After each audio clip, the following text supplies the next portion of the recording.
ya mauduma. Wacha tuendelee na tuko na mheshimiwa hapa. Negorete kugera point yo mwetu ate ithu aria turare UDA aria tutaiganirite ni uria Ruto aratongoria thirikari already ni twaumire UDA na ithu othe ni twitikirite ati mheshimiwa Kalonzo Musyoka uria munene wa Azimio na nowe munene wa opposition niwe munene witu. Koguo to andu Azimio tu atongoretie kinya andu a UDA aria marareganire na uhoro ucio wa utongoria wa UDA. Ithuothe ni twitikirite mheshimiwa Kalonzo Musyoka niwe munene witu. Eugene Wamalwa nake ni munene witu, Kioni nake wa Jubilee, no ithuo turari a UDA. Ithuothe riu munene witu ni mheshimiwa Stephen Kalonzo Musyoka. Thank you. Now, there was a question before our brother say something. What was your question? Yes, sir. Hii ni safari na ndio. Na tujasikia mahali Raila anasema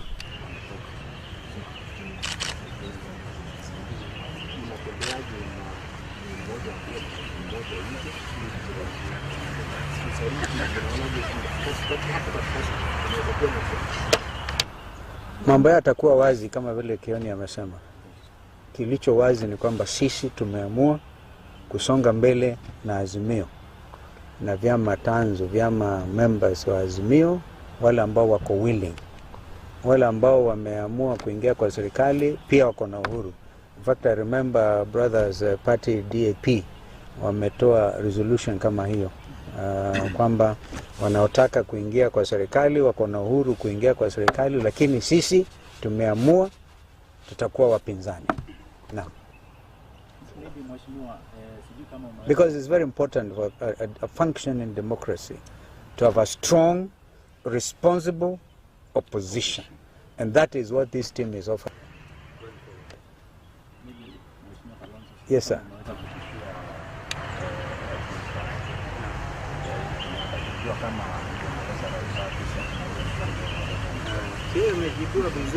Na Jeremia hata akaongea kwa lugha ya mama nikasikia kabisa. Mtu akipatikana na shida yake ataenda sema hata mimi niliongea na Uhuru jana. Kwa hivyo I don't think that's a way to go. It is very clear, and you are dealing with very responsible leaders who are determined to get rid of the culture of lies in politics in Kenya.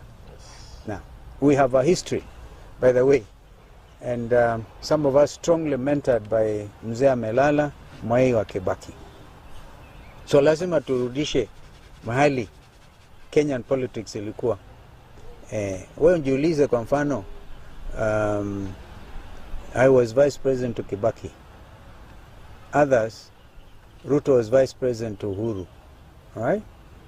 Gachogo Society in the vice president, deputy president wa Ruto. Which of the three can you say was truly faithful and loyal to their boss? That is a question for you, sinijibu sahi. Ambaye rais mwenyewe angelala kabisa na kujua inchi iko sawa. Vision 2030 was established. Usikii wakiongea juu ya Vision 2030 anymore. They talk about vision themselves. And this is why the Gen Zs have come up and they made it very, very clear. And we, for example, this team, we all have Gen Zs in our homesteads. And we know exactly what they are saying. Some of them are saying, Nyinyi mutuelewi. Hey, we have understood them. And the message is loud and clear. This country will never be the same again in terms of governance, in terms of people wanting to misuse our resources for their own selfish gain. Mheshimiwa Eugene can now greet you. Before yes. You say you want to form a strong opposition. Now, I think you need to have a minority leader in parliament.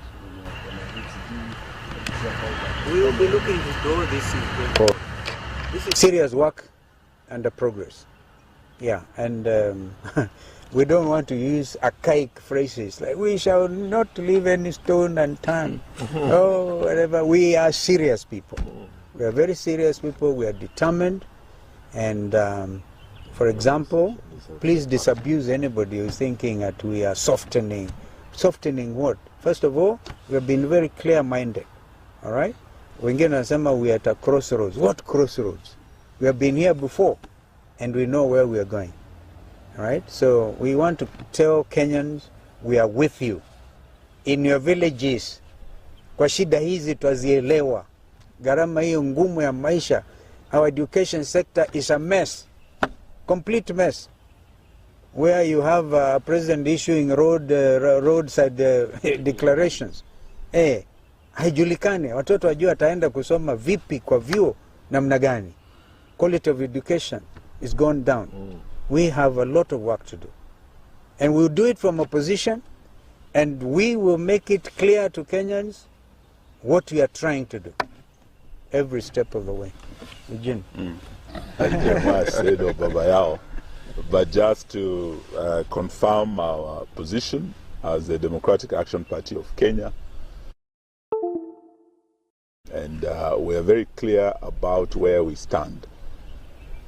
And I believe all our sister parties in the Azimio coalition have held their necks, and they are all very clear that given the choice between kuokoa Kenya ama kuokoa Zakayo, sisi tutaokoa Kenya. We are going to stand with the Gen Zs, with the millennials, with the people of Kenya who are saying Ruto must go. That is our position.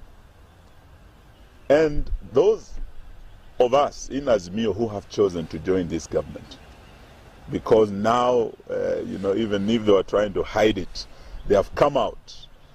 We have seen them make very bold statements. Some are saying, oh, Ruto is not that bad now that he has given us a very good position in his government. And they are saying they are not going to fight this government because they are now part of this government. We are saying, or we stand here before you, that we are not party to that. We will not join the Ruto government, and we will stand with the people and remain the people's loyal opposition. That is our position that we have taken. We wish Mzee very well as he goes to Addis Ababa, because we can see him building the momentum and gaining ground.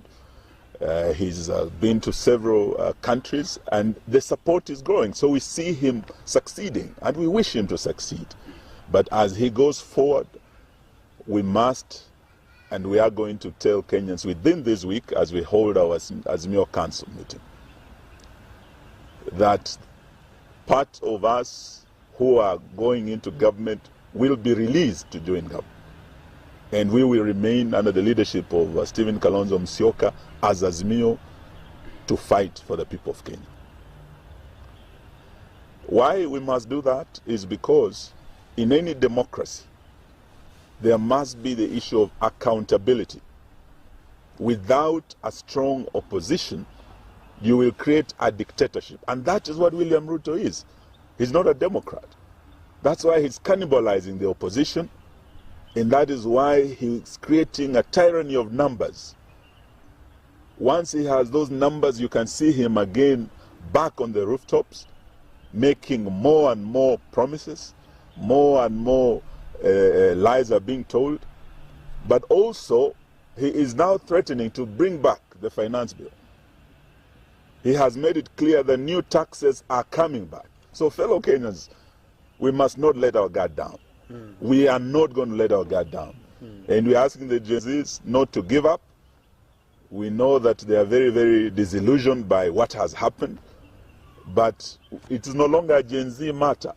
In fact, we want to encourage the Gen Z to have a new approach, that we are now a Gen Zote approach, an all-hands-on-deck approach, so that all Kenyans come together to stop the taxes that are coming. Because with the numbers that have been gained now by the broad-based Nusumukate government, these taxes will go through Parliament because Parliament has been state captured. This is what we want to say we will not be party to. And we are also very grateful to our judiciary Because with a captured parliament, with the tyranny of numbers that they now have, with the new taxes that are coming, the judiciary is the last line of defense. Just last week, they had passed an amendment to increase the road maintenance levy, increasing fuel from 18 shillings to 25 shillings. The court stopped that. We have electricity tariffs going up. So we want to pray for our judiciary even today as we pray for Kenya, that the only remaining arm of government, the judiciary, that is our last line of defense, should not also be captured by the state as parliament has been captured. And for us as Azimio, we will stand with the people, and we are here today in Mount Kenya to tell the people of Mount Kenya we want to work together. And we want to thank the leadership of Mount Kenya, the Honorable Kioni here, Babaya, and all leaders from this region who are now saying they will stand with the rest of us to bring change in our country. Thank you very much. Well done. I could only add then, so we release you. It's good that Eugenia brought this matter of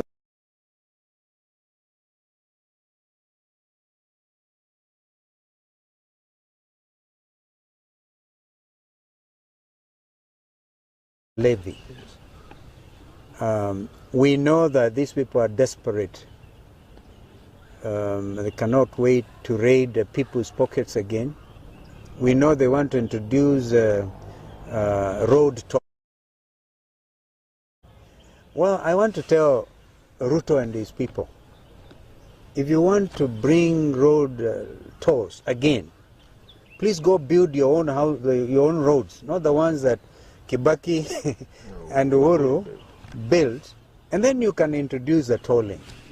For example, the Thika superhighway, Kibaki and us gave the people of this region ability to get to their farms and to their respective places. If you introduce a road toll on Thika superhighway, what are you trying to do? You are raiding further the people's pockets. So tutapinga hiyo kabisa. Hatutakubali. And again, wakileta hiyo through parliament, call them out. Call members of parliament out. I met the area member of parliament where we are. He had done well. He voted no. But when Ruto came here, he said, oh, I apologize. You don't do that. And I met him out. He's a chair of young leaders. I wish him well, but let him remain consistent. If you take a decision, principled decision, because he was telling the Youth Congress, he received 10,000 messages on his telephone, and he had to go by that. So I wish Mheshimiwa member for Manyata strength. Now Mukunju, no Mukunju. Akae ngumu, and we will mentor them. But you cannot say one thing today and tomorrow you say another thing. And don't be afraid. Wacha siasa ya woga kabisa, and you become a leader. Asanteni. We have to go to church. By the way, greetings of our sister Mother Karua. I took her telephone and she sends her greetings. She may not join us in church today, but Mother is part of the struggle. Thank you. When you mentioned about the Gen Z, the allegation that the government is not issuing new identification cards. People don't We'll deal with those. It is their right. Yes. In fact, they should be free.